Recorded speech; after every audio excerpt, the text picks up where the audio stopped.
Oh, comme je suis heureuse d'être ici avec mon amie Audrey Hulin. Ben moi, je suis aussi toujours heureuse d'être avec toi, ma coco. C'est exceptionnel. Audrey Hulin est auteure. Elle a déjà écrit Mon cœur, ma boussole, qui est un livre exceptionnel. Il est vraiment vite lu et en fait, il te met totalement sur la raille de ton cœur. C'est splendide.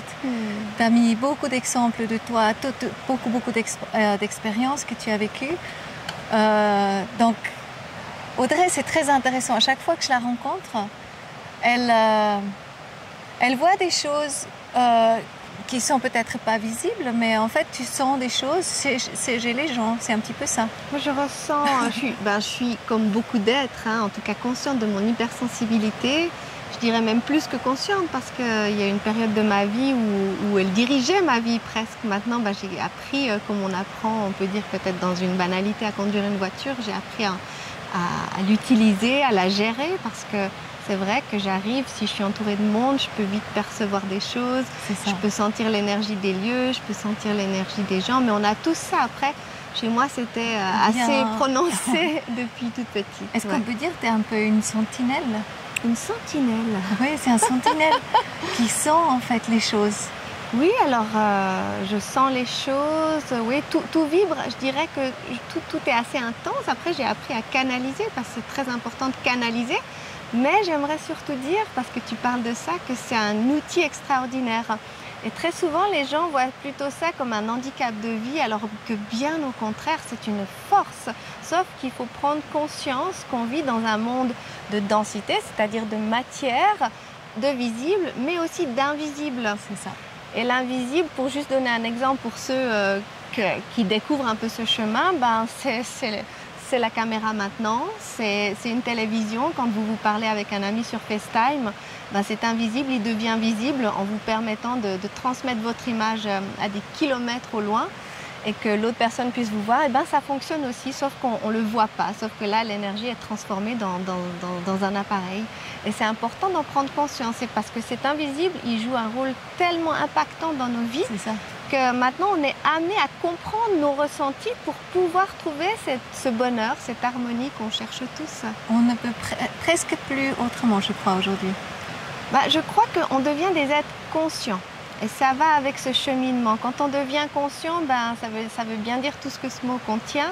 C'est-à-dire qu'on se rend compte de ce qui arrive autour de nous et on ne peut plus ignorer ce qui se passe. Quand on devient conscient de nos erreurs, on devient conscient. Donc on transmute les choses rapidement, mais en plus de ça, on est obligé d'être en cohérence de cœur parce qu'on est conscient de nos actes, on est conscient de ce qui nous entoure et on doit trouver l'harmonie dans ce grand tout, cette unité qu'on appelle cette grande unité qui relie tout ce qui est vie. Et comment on peut le trouver? Comment on peut trouver quoi? Mais en fait, justement, cette sensibilité, pour moi, c'est un petit peu comme un aiguisement, en fait. C'est un aiguisement de nos sens, de nos perceptions. Et là, je pense à ton livre, Le Puits des Douze Sages, oui. Où il y a une fille qui s'appelle Trompette, qui a 15 ans et qui rencontre un vieux sage au milieu de la forêt. Dans la forêt de Brocéliande.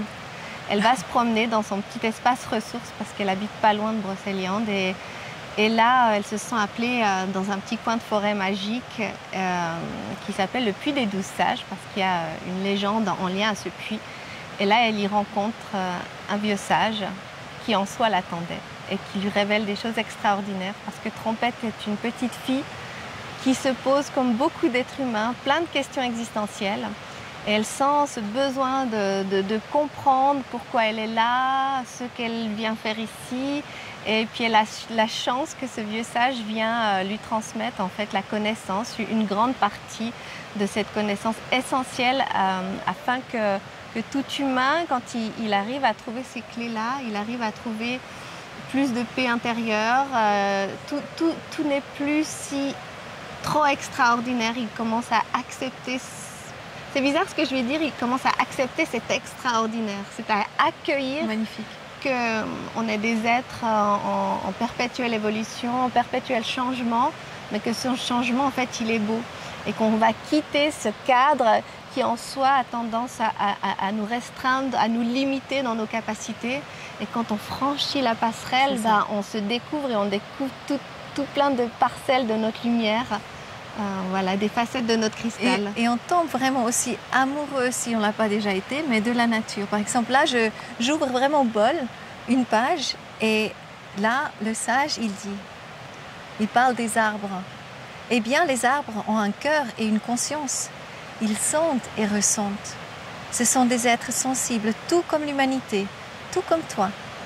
L'unique différence avec l'homme, c'est qu'ils sont naturellement conscients de leur unité avec l'ensemble du vivant. En leur sève coule la connaissance de leur éternité et la sagesse de la conscience universelle.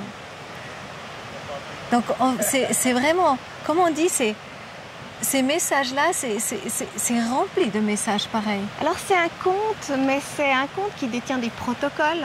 Et à la fin du conte, on nous transmet aussi justement de bien d'en profiter de ces protocoles, de les mettre en pratique dans notre quotidien. Il faut dire que tout ce qui est dans ce livre, c'est des choses que j'ai aussi vécues, mais que j'ai reçues ensuite en canalisation de manière beaucoup plus limpide, de manière à ce que vraiment, cette nouvelle humanité, en fait, on retrouve un petit peu ce que nos ancêtres, mais je parle de bien plus loin que des millénaires, hein. En fait, il y a eu des peuplades avant qui avaient des savoirs extraordinaires, et là, on est en train de retrouver nos capacités intérieures, et ce livre, il décèle, je dirais, des fondations essentielles, mais d'abord à notre harmonisation, à l'acceptation de ce qui est, pour enfin aller parcourir cet univers intérieur dans la paix, la confiance, tout en se rendant compte que c'est quelque chose de normal, mais qui est là vraiment pour notre bien, et puis pour devenir souverain en notre royaume. Être un peu comme un arbre, c'est-à-dire centré, en connexion avec la terre, l'ensemble du vivant, mais aussi en connexion avec la dimension un petit peu plus subtile, l'air, les nuages, l'univers tout entier. Et en fait, c'est un magnifique puzzle, et on est tous une partie de ce puzzle, et chaque puzzle est précieux. Et chaque petit bout de puzzle, il est précieux et important, et on doit d'abord prendre soin de nous pour pouvoir justement œuvrer et apporter cette partie qui est en nous aussi sur Terre. Mais est-ce qu'on peut dire que c'est la profonde connexion? Tu as la capacité, en réduisant complètement le bruit intérieur, quelque part en rentrant en silence, en te connectant à un arbre ou à un être humain ou à un autre être, tu ressens ce que l'être ressent. Et dans cette pureté-là, tu exprimes. Alors, en fait, c'est encore différent. C'est-à-dire, quand je me mets en canalisation, je quitte toute pensée personnelle. Et puis, naturellement, par habitude, je me relie à mon âme, je me relie à la source du vivant. Et j'entends que ce soit la source, simplement, le vivant, parce qu'il y a une grande conscience qui est là, qui détient toutes les connaissances universelles, ou alors les guides de la personne, ou parfois des personnes décédées qui viennent me dire tout à coup un message. Mais jamais je ne force. Et c'est tous des enseignements qu'il y a dans ce livre. C'est que très souvent, on veut s'aventurer dans tout ce monde, mais on ne sait pas comment, puis on va trop vite, trop loin. Et en fait, il faut être ancré, il faut recevoir, mais il ne faut pas forcer. Parce que quand on a cette capacité, on peut recevoir presque toutes les réponses qu'on veut. Mais on peut se faire mal. Donc, c'est-à-dire, quand je dis qu'on peut se faire mal, il ne faut pas avoir peur. C'est juste que moi, si une personne me pose des questions parce qu'elle a besoin d'aide, je pose la question. Si ça vient et que je reçois la réponse, je lui la offre.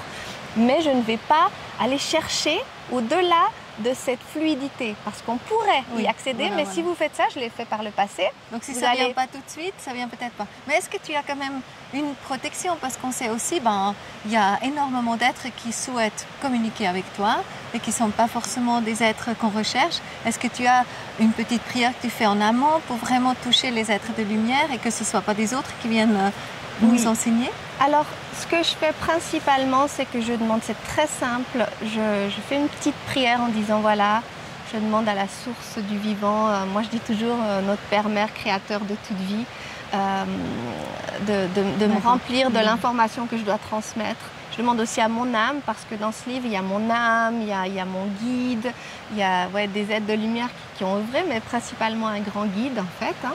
Et puis du coup, je sais, puis c'est fluide. Hein. Et après, dans mon premier livre, j'explique aussi comment se connecter à son âme, à son cœur, à cette essence, parce que le cœur, c'est l'espace du ressenti. Mais c'est vraiment, en fait, c'est vraiment d'arriver à une dimension où on arrive à faire la différence entre les énergies on est dans le ressenti quand on est dans le cœur. Puis on peut faire la différence entre l'énergie si c'est une vibration saine ou pas. Parce que c'est vrai, quand tu parles des énergies basses, par exemple, qui veulent interférer, elles vont être coquines, elles vont utiliser le même langage, par exemple, de votre grand-mère. Quand on canalise, vraiment, on arrive, une grand-mère qui est partie déjà dans les étoiles, mais ils vont utiliser le même langage. Mais si vous percevez, vous allez toujours sentir, ils ont quand même des maladresses parce que c'est pas un niveau très élevé quand même. Le sombre, c'est jamais très élevé, c'est pas dans la pureté du cœur. Et on arrive vraiment, quand on travaille la dimension de son cœur, à savoir le ressenti où il est. Et tout passe par le cœur parce que c'est l'espace du ressenti, c'est l'espace de notre vie, c'est ça qui nous met en vie. Et c'est ça qui nous fait vibrer chaque instant. Et est-ce que tu offres aussi des cours de justement connexion avec soi? Est-ce que... Alors j'en fais occasionnellement, vraiment, parce que tu me connais, c'est ma nature. Je suis vraiment à l'écoute de ce que je dois vivre. Donc moi, ma vie, c'est pas tout n'est pas... elle est harmonieuse, mais je ne sais pas ce que sera exactement demain chaque fois. Et si mon être a besoin de calme, je m'offrirai ce calme. Si mon être sent que c'est le moment d'être dans le partage. Alors, depuis que je la connais, c'est vraiment très vrai. Oui. Du coup, c'est ah non, je prends 2-3 mois, voilà, on ne va pas le contacter, je suis pas trop là. Donc tu es très très proche de toi. C'est vraiment une qualité qui manque, je pense, à beaucoup de gens parce que on n'arrive pas à s'extraire comme ça, et toi tu le fais. Moi, je respecte, parce que je sais que c'est juste, c'est que j'ai en mon être, on a tous différentes façons, on a différentes personnalités en nous. Moi j'ai un côté où j'aime la vie, j'aime partager, j'ai besoin de tout ce partage. Puis j'ai des moments où je suis un peu une ermite qui a besoin de méditer toute seule, de recevoir. Laisser venir les livres, voilà. Voilà, exactement, laisser venir les livres et c'est essentiel de se régénérer en fait. Parce que si on ne prend pas soin de nous, surtout quand on est des êtres sensibles et d'amour, on a tendance à beaucoup donner, avec passion et tout. Et j'ai aussi cette nature, mais je dois la canaliser, donc j'écoute quand c'est le moment. Quoi. Ouais, c'est merveilleux. Comment on peut acheter le livre? Où est-ce qu'on peut se le procurer? Alors il se trouve sur mon site, donc mon site internet, www.audreyhulin.ch. Voilà, il est à 16,90. C'est vraiment un cadeau exceptionnel. Et si on pense déjà un petit peu Noël ou comme ça, c'est vrai que c'est le cadeau à offrir. C'est un guide merveilleux aussi pour les enfants. Il va vraiment pour tous les âges. Il est fait de manière à ce que les parents puissent le lire avec leurs enfants. Ouais. Et c'est aussi un livre, d'ailleurs quand je l'ai écrit, je l'ai écrit pour mon fils, mais finalement je l'ai aussi écrit pour moi, comme à chaque fois. J'ai vu dernièrement, parce que chaque livre... Mon premier livre, il est totalement automatisé, c'est-à-dire tous les protocoles qu'il y a dans le premier livre, ils sont ancrés en moi, ils fonctionnent super bien. Le deuxième, je suis en train, comme toute personne, de mettre en pratique les savoirs qu'on m'a enseignés. Et puis, mais ils fonctionnent tous, ils sont extraordinaires. Et j'ai un exemple, il n'y a pas longtemps, on était tous un peu malades dans la famille. Puis ça a un petit peu touché mon moral, parce qu'on est des humains, on a beau avoir des protocoles, on a des émotions, des choses. Et du coup, la chose qui m'a le plus aidée, c'est que j'ai ouvert mon bouquin et chaque jour, pendant une semaine, j'ai lu un chapitre et l'énergie est remontée. Parce qu'en fait, il détient beaucoup d'énergie positive, de clés. C'est une guidance, on peut dire. Une guidance, il y a plein de sortes de guidances. Mais en tout cas, moi, voilà, on devait se voir, j'avais mon livre avec. Parce que, voilà, en ce moment, il est en train de travailler le cheminement de la pratique pour arriver à l'automatisation. Mille merci, Audrey. Je suis absolument ravie, vraiment... Je le recommande grandement. Donc il est auto-édité celui-ci. Le premier est aux éditions Guy Trédaniel, Mon cœur, ma boussole, qu'on trouve en librairie. Ouais. Et celui-ci, j'ai pris le choix pour l'instant. Je ne sais pas ce qu'il va advenir du futur, mais j'avais envie de le porter un peu toute seule parce que j'avais envie de le transmettre à ma façon, d'être complètement souveraine, comme je fais ce travail à l'intérieur, mais aussi dans mes œuvres extérieures. Voilà. Et c'est même une invitation, les personnes là qui entendent ce message, si on sent des livres qui veulent venir, on commence à écrire aussi. C'est vrai. Toutes sortes de créativité, que ça peut être dans le chant, ça peut être dans l'écriture, ça peut être dans un autre don. C'est vrai. C'est vraiment en fait de laisser être cette partie de nous-mêmes qui est fluide. Et on le sait, il y a des choses qui sont innées en nous. Et des fois, il y en a peut-être qui vont dire non, moi j'ai pas ça, mais vous l'avez. C'est simplement qu'il faut juste lâcher un peu et puis accueillir, ouvrir notre cœur et puis ça vient, ça pénètre et vous le trouverez sans aucun doute. C'est un merveilleux message et en plus, il est magnifiquement illustré avec les illustrations de notre ami Nicolas Vaudreau et aussi il a été mis en page par Sébastien Fasan. Donc voilà, c'est des êtres très proches de nous. Donc si on regarde un peu autour de nous, on a des êtres de toute façon extraordinaires autour de nous et on peut réaliser une œuvre pareille. C'est ça, comme tu dis, je vais profiter de ce que tu viens de dire. C'est vraiment de son espace ressource, eh bien, il faut en prendre soin. C'est-à-dire que les êtres qui font partie de cet espace ressource, parce qu'on a tous des petits espaces ressources, que ce soit la maison, nos amis, c'est de bien choisir nos amis. Tout le monde est beau sur la Terre, mais on a des fréquences. Et puis le but, c'est qu'on s'élève ensemble. Et quand on est entouré de gens qui sont dans cette même dynamique, eh bien, on se porte les uns les autres, on se comprend. Et c'est important de bien choisir son environnement. Et il y en a pour tout le monde. Il y a des espaces ressources qui correspondent à chacun. Donc, il ne faut pas s'inquiéter en tous les cas. Ce n'est pas de l'égoïsme, c'est justement de la bienveillance envers soi et envers les autres, parce qu'on va au bon endroit, au bon moment. C'est très encourageant. Voilà. Merci Audrey. Le meilleur pour toi. On est ici dans le Valais, dans le Val d'Hérens, c'est ça? Val d'Hérens, voilà. Val d'Hérens. C'est merveilleux, juste à côté d'une petite rivière. C'est Sébastien Fasan justement qui a un petit gîte, on peut dire ici. Gîte, où il fait des ateliers. Un petit chalet, il fait des ateliers. Et c'est vrai que c'est tellement ressourçant déjà de te retrouver ici. Un petit peu comme au Puy des Douze Sages. Oui, j'ai adoré cet endroit. Ça fait chaud au cœur. Et la nature est avec nous, là, vraiment.